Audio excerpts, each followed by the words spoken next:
하나님께서 오늘 저와 여러분들에게 주시는 말씀은 갈라디아서 6장 1절로 10절까지의 말씀입니다. 제가 가진 성경 신약 308쪽에 있습니다.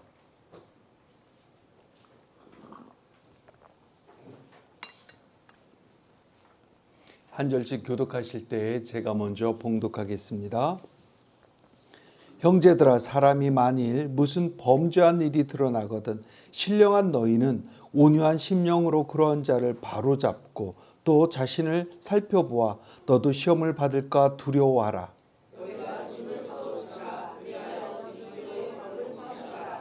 만일 누가 아무것도 되지 못하고 된 줄로 생각하면 스스로 속임이라.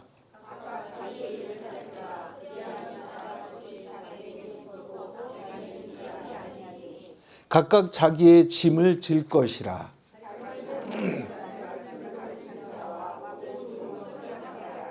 스스로 속이지 말라. 하나님은 업신여김을 받지 아니하시나니 사람이 무엇으로 심든지 그대로 거두리라.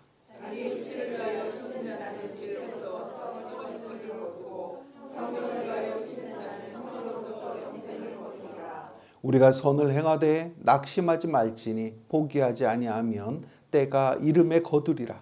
그러므로 우리는 뒤에 있는 대로 모든 이에게 착한 일을 하되 더욱 우리의 가정들에게 하시리라. 아멘. 이것은 살아계신 하나님의 말씀입니다. 할렐루야. 오늘은 옆에 분들과 이렇게 인사했으면 좋겠습니다. 우리는 농부입니다. 네, 우리가 무엇을 심느냐에 따라서 거두는 것이 달라집니다. 그래서 여러분들은 심을 때도 잘 심으셔야 되고, 그리고 그 과정 가운데서도 하나님께서 늘 도우심과 함께 해주심을 기도해야 되고, 그리고 우리가 심은 것보다 더 크게 하나님께서 풍성하게 열매를 맺게 해주실 것을 늘 우리는 기도해야 합니다. 우리 힘으로 할 수 없는 것들이 많기 때문입니다. 그래서 저와 여러분들은 늘 농부의 심정으로 그렇게 모든 심는 것, 과정, 그리고 거두는 것까지 늘 하나님 앞에 겸손하게 나아가야 합니다. 그래서 어떤 목사님들은 나는 농부야 라고 하면서 상추도 심고 깻잎도 심고 하시는, 스스로 농부라고 자처하시는 그런 목사님들도 제법 있으십니다. 전에 어느 목사님께서 상추를 주셔서 우리가 함께 먹은 적도 있습니다. 그런데 우리가 농사라고 하면 일반적으로 어떤 곡식류나 과일은 과수원이죠. 야채 같은 거, 이런 거를 씨를 심고, 그래서 또는 모종을 심고 해서 그거를 심고 거두는 어떤 이런 일을 말합니다. 이것은 사전적인 의미를 제가 이렇게 가져왔습니다. 그런데 이 농사를 그냥 농사 짓는다, 농사 짓는 것, 우리 곡식이나 어떤 다른 야채 이런 것만 하는 것을 농사 짓는다라고 하지 않고, 또 다른 의미에서도 또 농사에 대해서 이야기를 하는 경우가 많습니다. 대표적인 것이 자식 농사라는 말이 있습니다. 그래서 어른들이 이렇게 얘기하죠. 자네는 자식 농사를 참 잘 줬어 라고. 그렇습니다. 우리는 그것도 또 농사에 비유해서 이렇게 얘기합니다. 그 농사를 지을 때 역시 손이 많이 갑니다. 그러다 보니까 어느 그 자식 농사를 짓는 분은 너무 자식에게 올인해서 그 별명이 헬리콥터 마음이라고 이렇게 불리우기도 합니다.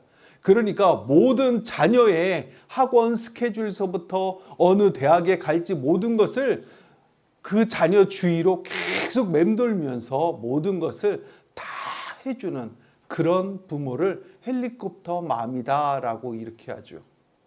또 그뿐이 아닙니다. 우리가 스포츠를 할 때도 전문적인 그 스포츠인들, 우리가 그냥 이렇게 취미로 하는 스포츠 말고 그렇게 하는 분들도 열심히 노력을 합니다. 근데 그렇게 하는 중에서도 보면 유독 우리가 예민하게 반응하는 상대 나라가 있습니다. 다른 나라한테는 저도 아쉽다 그러는데 유독 이 나라에게만 지면 사람들이 땅을 치고 분노를 합니다. 왜 그럴까요? 그것은 그 과정이 있었기 때문이죠. 역사의 한 과정이 있었기 때문입니다. 그러고 보면 저와 여러분들이 농사를 짓는 것, 무엇을 심느냐라는 것도 중요하지만 어떤 과정을 겪느냐라고 하는 것도 굉장히 중요하다라고 하는 것입니다. 우리 신앙인들도 이렇게 하게 합니다. 신앙의 농사를 짓는 데 있어서도 나는 열심히 심고 그 과정도 열심히 했어 라고 하면 당연히 좋은 열매를 맺을 거야 라고 하면서 나는 우리 주님 곁에 갈 거야 라고 이렇게 이야기하지만 또 그렇지 않은 분들도 있지요. 나는 입으로는 믿어 라고 하지만 실제 아무것도 행위를 하지 않고 좋은 결과를 얻기만을 바라는 그런 사람도 있습니다. 이것이나 저것이나 그것은 역시 이쪽이나 저쪽이나 매한가지라고 하는 것입니다. 그러니까 우리가 생각해야 되는 것은 무엇을 심느냐라는 것도 중요하지만 우리 크리스찬들에게는 당연히 심을 것은 한 가지뿐이 없지요. 그런데 우리가 그 신앙을 지키기 위해서 어떻게 과정을 행하느냐라고 하는 것에 따라서 우리가 거두는 그 열매도 달라진다라고 하는 것입니다. 그래서 이런 신앙의 어떤 과정에 대해서 잘 설명한 것이 뭐냐면 이 갈라디아서입니다. 이 갈라디아서에서 그리스도인의 그 인생 농사에 대해서 쭉 제대로 말씀을 해주고 있기 때문입니다. 이 갈라디아 교회는 사도 바울에 의해서 복음이 심겨진 교회입니다. 그리고 사도 바울이 떠난 이후에 거짓 사도들이 들어왔습니다. 그래서 그 가라지들이 다른 것을 심었지요. 그 결과 복음이 주는 그 자유는 사라지고 율법이 들어왔습니다. 그 율법이 우리에게 행할 수 있는 것, 그리고 그 당시에 그 교인들에게 행했던 그것은 뭐냐면 비판과 자기정죄입니다. 너는 이렇게 돼서 안 돼. 너는 이것을 이렇게 해야 돼. 라고 하는 그 비판과 정죄였다라고 하는 것입니다. 그래서 사도 바울은 이 편지를 쓰면서 가라지들을 제거하는 이런 역할을 했다라고 하는 것입니다.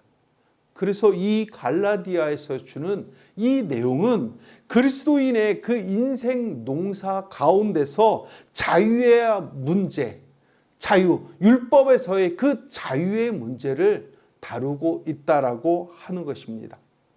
근데 자유라고 우리가 보통 하면 자유, 그러면 어떤 걸 생각합니까? 이 자유에서도 우리 그리스도인들에게는 두 가지로 나눌 수 있습니다. 먼저는 세상이 말하는 자유입니다. 세상이 말하는 자유는 내가 하고 싶은 대로 하는 그런 어떤 육체적인 개념이죠. 내가 먹고 싶을 때 먹고 내가 자고 싶을 때 자고 하는 마음대로 할 수 있는 이 자유입니다. 그러니까 나의 욕구, 나의 욕망, 나의 탐심을 채워주는 이것을 세상 사람들은 자유다라고 이렇게 말합니다. 그런데 성경적 개념에서의 자유는 어떤 것입니까? 바로 죽음, 사망에서부터의 자유, 그리고 죄로부터의 자유, 그리고 성령 안에서의 자유입니다. 이것을 깨달은 사람들은 내 인생을 함부로 하지 않습니다. 내 인생을 함부로 다루지 않습니다. 소중하게 하나님의 선물이라는 생각으로 소중하게 다룹니다. 하나님께서 나에게 허락하신 자유를 내가 그냥 내 마음대로 사용하는 것이 아니라 하나님을 위해서, 그리고 복음 전파를 위해서, 이웃을 위해서 사용합니다. 특히 사도 바울은 오늘 본문에서 그리스도인이 주 안에서 은혜로 갖게 된 자유를 어떻게 활용해야 하는지, 여러분들은 또 어떻게 사용하게 하라고 그렇게 말씀하고 있는지, 그것에 대해서 사도 바울은 말씀하고 있는 것입니다. 여러분들은 하나님께서 여러분들에게 준 자유를 어떻게 활용해야 한다고 생각하십니까? 결국 사도 바울은 오늘 본문을 통해서 우리가 그리스도인으로서 어떤 인생 농사를 지을 것인지, 그리스도인의 인생 농사의 그 비결은 무엇인지에 대해서 말씀하고 있는 것입니다. 그리스도인의 인생 농사 비결, 그 첫 번째는 바로 자신을 살펴보아 너도 시험을 받을까 두려워하라 라고 하는 것입니다. 본문 1절을 우리 한 목소리로 봉독하도록 합니다. 시작.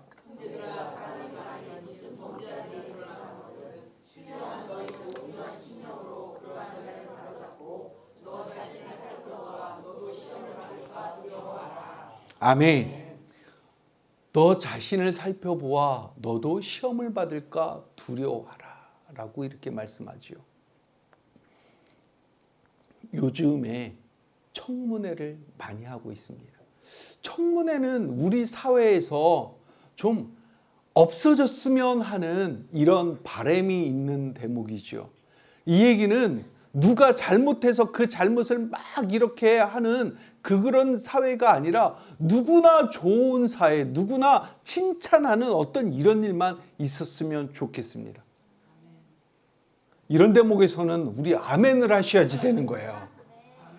좋은 일만 칭찬하는 그런 청문회가 되었으면 좋겠습니다. 그런데 청문회를 이렇게 하다 보면 주로 잘못한 거, 막 이런 것을 이야기합니다. 그리고 한쪽에서는 자기가 권력으로 인해서 막 이렇게 어떤 돈을 모았거나 권력을 사용한 어떤 이런 것을 드러내게 하려고 이렇게 합니다. 그리고 그 당사자는 그것을 감추려고 막 이렇게 하지요. 그런 것들을 보면 저와 여러분들은 마음이 어떻습니까? 씁쓸하지요. 그런데 저와 여러분들이 그것을 보면서 그냥 저 사람들 왜 저래? 라고 이렇게 바라보는 시각보다도 나머지 세 손가락은 저를 향하고 있죠. 우리의 삶에서 나는 어떤지. 물론 그분들은 크고 유명하고 권력을 가진 분들입니다. 하지만 내 생활에서 나는 어떤지 나를 돌아보아야 한다라고 하는 것입니다. 사랑하는 성도 여러분, 저와 여러분들은 그리스도인입니다. 그리스도인으로의 그 책무들이 있지요. 그런데 이것들을 다른 사람을 보다가 자칫 방심하면 저와 여러분들도 이렇게 하나님 앞에 설 수 있다라고 하는 것입니다. 그러므로 방심하지 말고 하나님 앞에 늘 주목하는 저와 여러분들 모두 되시기를 주님의 이름으로 축복합니다. 두 번째는 서로의 짐을 지는 것입니다. 우리 2절 한 목소리로 봉독합니다. 시작. 너희가 짐을 서로 지라. 그리하여 그리스도의 법을 성취하라. 아멘. 우리가 인생을 살아가면서 수없이 많은 짐이 있습니다. 어떤 짐을 하나 지고 가다가 하나 짐을 내려놓은 것 같으면 또 다른 짐이 내 어깨를 짓누르지요. 그럴 때 물론 그 가정이 제일 중요한 포인트로 먼저 짐을 내려주는 그런 역할을 합니다. 하지만 우리는 예수 공동체에 속한 사람들입니다. 그러니까 서로가 서로를 생각하면서 서로의 짐을 덜어 주어야 한다라고 하는 것입니다. 그럴 때 저와 여러분들이 서로 나눌 때 가벼워집니다. 부한 자는 가난한 자의 짐을 덜어주는 거지요. 그리고 강한 자는 약한 자를 도와주는 겁니다. 비단 어제 같은 경우에 여러분들 교회 이리저리 정리된 것이 없는 듯 보여도 많이 정리가 되었습니다. 누구는 쓸고 닦고 그리고 또 청소기도 돌리고 합니다. 근데 어제 우리 청소하시는 분들 중에서 힘이 제일 센 분이 저기 그 나무를 저 바깥에까지 들어갔다 나왔습니다. 낑낑댔죠. 그러면 여러분들은 이렇게 생각할 수 있습니다. 아, 저거 목사님이 들으셨을 것 같구나. 근데 제가 이제는 조금 딸립니다. 그래서 힘이 센 우리 전도사님이 그 일을 해줬습니다. 힘이 있는 사람이 약한 사람들이 할 수 없는 것, 그것을 도와주고 함께 해주는 것, 그것이 공동체라고 하는 것입니다. 나는 이것도 있고 이것도 있고 해서 모든 것이 뽀빠이처럼 든든해서 나만 혼자 잘 사는 것이 아니라 서로의 짐을 나누어 줄 때 우리의 짐은 더욱더 가벼워진다라고 하는 것입니다. 그래서 서로의 짐을 지어주는 저와 여러분들 모두 되시기를 주님의 이름으로 축복합니다. 셋째는 자기의 일을 살피는 것입니다. 4절 한번 봉독하도록 하겠습니다. 시작.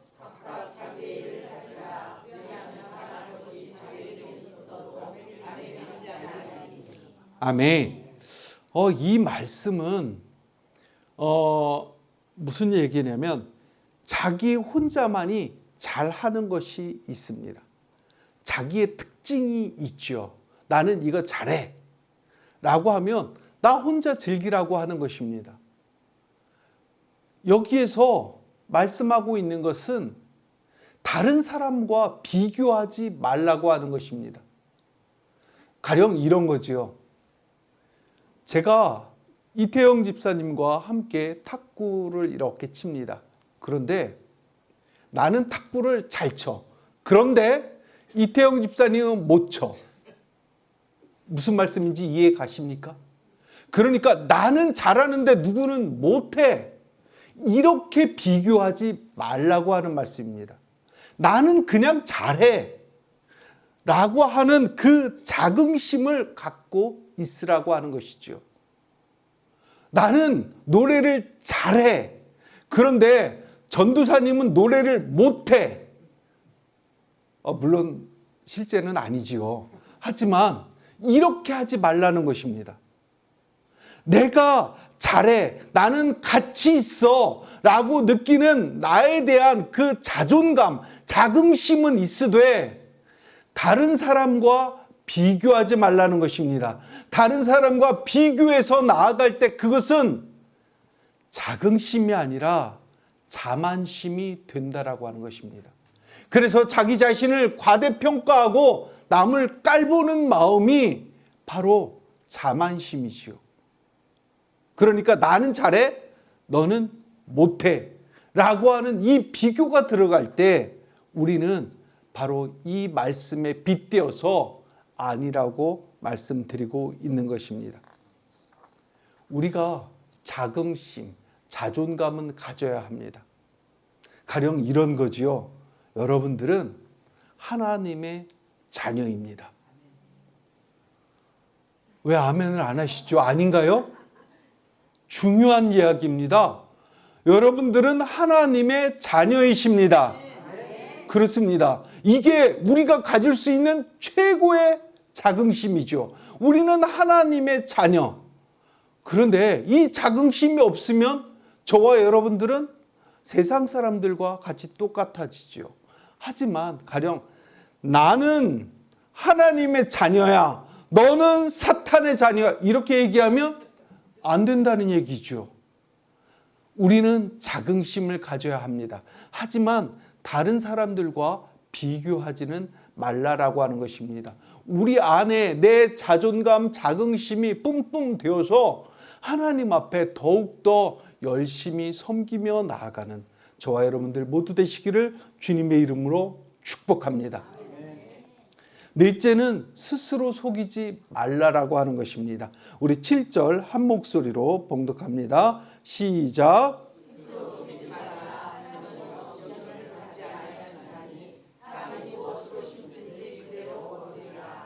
아멘. 또 청문회 얘기를 안 할 수가 없지요. 청문회를 이렇게 가만히 보면 결국 이런 걸 느낍니다. 심은 대로 거둔다라고 하는 것이지요.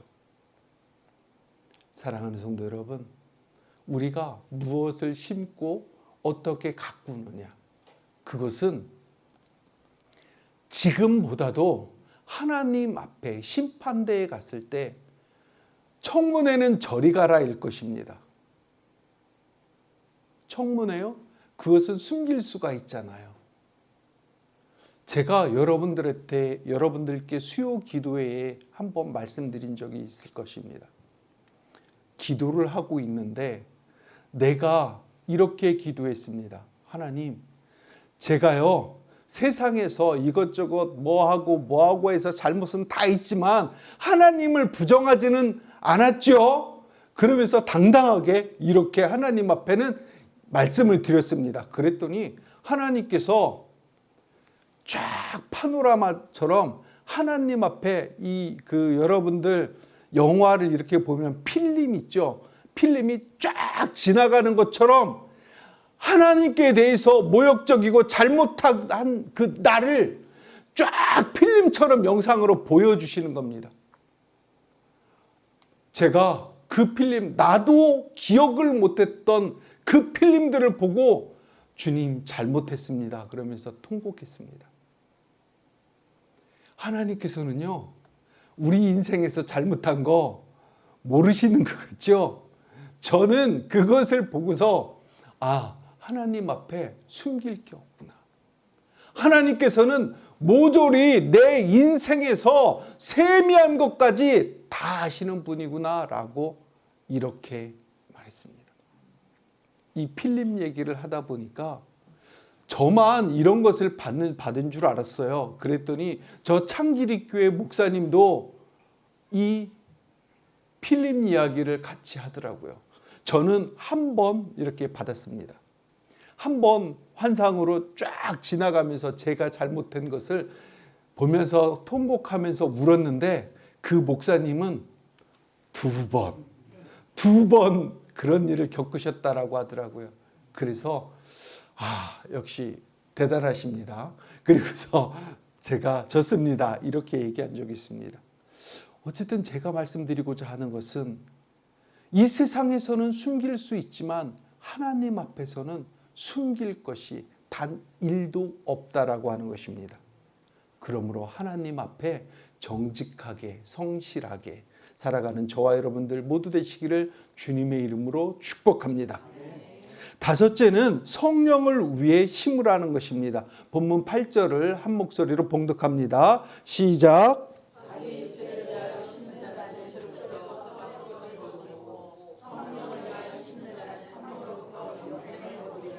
아멘. 여기에서 보면 두 가지에 대해서 말씀합니다. 자기 육체를 위해 심는 자, 그러니까 자기 몸을 위해서 자기의 삶을 위해서 세상적으로 사는 그런 심는 이것을 말하는 거고요. 다른 것은 하나님께 향하여 심는 성령으로 심는 이 이야기를 말씀하고 있습니다. 세상 소욕으로 나아갈 때 그것을 심었을 때 결과물은 무엇일까요? 그 열매는 무엇일까요? 그것은 바로 사망입니다. 심판입니다. 그러면 성령으로 심었을 때 결과물은 무엇일까요? 그것은 바로 영생입니다. 사랑하는 성도 여러분, 우리 미담교회 성도 여러분들은 우리 예수님을 만날 때 서로 다 함께 손잡고 반가워요 이렇게 해야 되지요. 여기에서 한 번도 낙오되는 분들이 없기를 주님의 이름으로 축복합니다. 여섯째는 선을 행하면서 낙심치 않는 것입니다. 본문 9절을 한 목소리로 봉독합니다. 시작.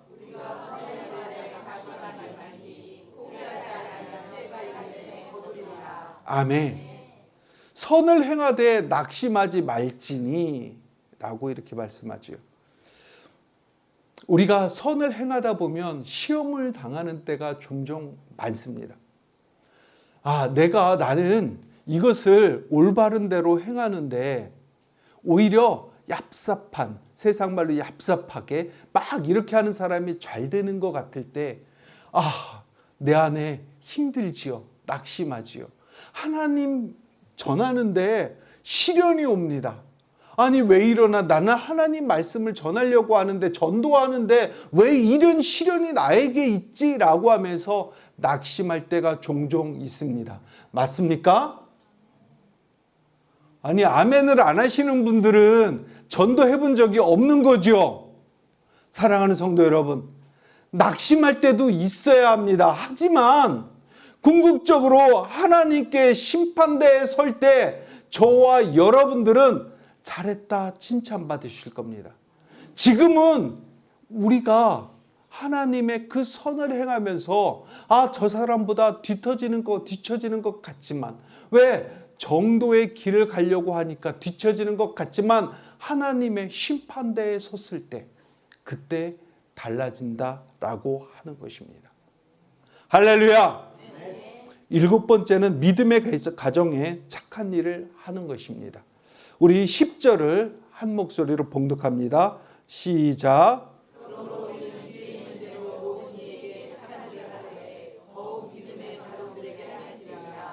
아멘. 여기서 보면 착한 일을 하되 더욱 믿음의 가정들에게 할지니라 라고 이렇게 말씀합니다. 믿음의 가정들에게 한다라고 하는 것이죠. 우리가 보통 이렇게 일상적으로 지내면서 재정적인 어떤 부분에 대해서 나의 가진 것을 내려놓는 것라고 하는데, 많이 가졌다, 적게 가졌다라고 하는 그것에서 우리는 모두가 11조를 합니다. 왜 할까요? 그것은 나보다 더 어려운 사람들이 있기 때문에 그것에 대해서 하나님께서 믿음의 가정들에게 도와주라라고 이렇게 하셨으니까 합니다. 우리도 개척교회 수준을 벗어나지 못했지만 우리보다 더 어려운 개척교회도 존재합니다. 그래서 제가 여러분들에게 말씀드렸죠. 쌀 주고 그 다음에 우리 마늘 할 때 마늘도 선교비로 해서 도와주고 했다라고. 이 주변에 개척교회, 우리 통합주교회 개척교회는 손가락으로 이렇게 꼽습니다. 그래서 어느 교회라고 개별적으로는 이야기를 해도 전체적으로는 이야기를 하지 않습니다. 우리 마음에 혹시 교만한 마음이 들을 수 있을까라고 해서. 하지만 그분들에게 도와주죠. 믿음의 가정들에게 도와주고 우리도 나눕니다. 우리 교회도 나누는 것입니다.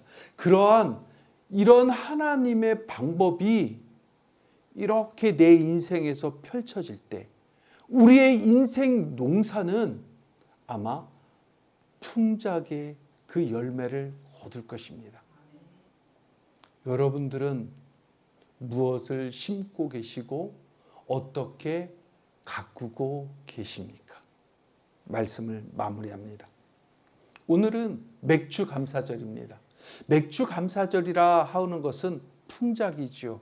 하지만 그 이스라엘 사람들은 모든 그 논에서 다 거두지 않습니다. 모퉁이들은 남겨놓습니다. 혹시 다른 힘없는 사람들, 고아와 과부들이 먹을 수 있는 것들을 남겨놓지요. 그리고 다 거두지 않습니다. 동물들도 나누어 먹을 수 있도록 하지요. 그렇듯이 이 맥주 감사절은 그런 의미 자체가 우리가 그냥 우리만 즐기는 것이 아니라 다른 사람들에게 나누어 주는 그런 의미가 있는 것입니다.